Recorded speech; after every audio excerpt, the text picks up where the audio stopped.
இந்த வீடியோவில் லாஸ்ட்டாக நடந்த ஸ்மாக்டவுனுக்கு அதிகப்படியான வியூவர்ஷிப் கிடச்சிருக்கு. அதை பற்றியும் ரோமன் ரெய்ன்ஸ் ரசல்மீனியா 42ல் தோக்க போகிறது இப்போ கன்ஃபார்ம் ஆகிடுச்சு. இதை பற்றியும் டீட்டெயிலாக பார்க்கலாம்.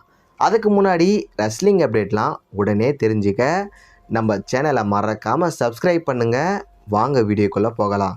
ஃபஸ்ட்டு நாம் பார்க்க போகிறது லாஸ்ட்டாக நடந்த ஸ்மாக்டவுனுக்கு 1.5 மில்லியன் வியூவர்ஷிப் கிடச்சிருக்கு. ரீசெண்டாக நடந்த ஸ்மாக்டவுனில் இந்த ஸ்மாக்டவுனுக்கு தான் அதிகப்படியான வியூவர்ஷிப் கிடச்சிருக்கிறதா ஒரு தகவலும் வந்திருக்கு. இதுக்கு முக்கிய காரணம் ரேண்டி ஓட்டன் கூட யார் தான் ஃபோனில் பேசியிருப்பார்னு பார்க்க பல பேர் ஈகராக வெயிட் பண்ணாங்க. ஸோ அந்த நபரை லாஸ்ட்டாக நடந்த ஸ்மாக்டவுனில் ரிவீல் பண்ணதுனால தான் இந்தளவு வியூவர்ஷிப் கிடச்சிருக்கு. மற்றபடி பேட் மெக்காஃபியை ரேண்டி ஓட்டனோட ஸ்டோர் லைனில் பார்த்தது பல பேருக்கு பிடிக்கல. பார்க்கலாம் WWE என்ன பண்ண போகிறாங்கன்னு.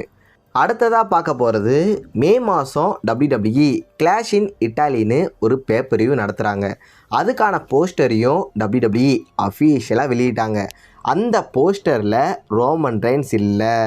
இதை பார்த்துட்டு பல பேர் சொல்கிறது ரசல்மீனியா 42 முடிஞ்ச பிறகு ரோமன் ரெய்ன்ஸ் பிரேக்கில் போகிறாரு. ஸோ ரோமன் தோக்கிறது உறுதின்னு சொல்கிறாங்க. அதாவது ரசல்மீனியா 42ல் ரோமன் ரெய்ன்ஸ் தோக்க போகிறாராம். என்னை பொறுத்த வரைக்கும் போஸ்டரை வச்சுலாம் வெற்றியை தீர்மானிக்க முடியாது.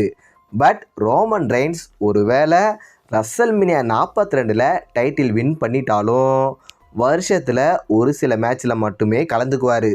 நீங்கள் சொல்லுங்கள், ரசல்மீனியா 42ல் ரோமன் ரெய்ன்ஸ் ஜெயிக்கணுமா?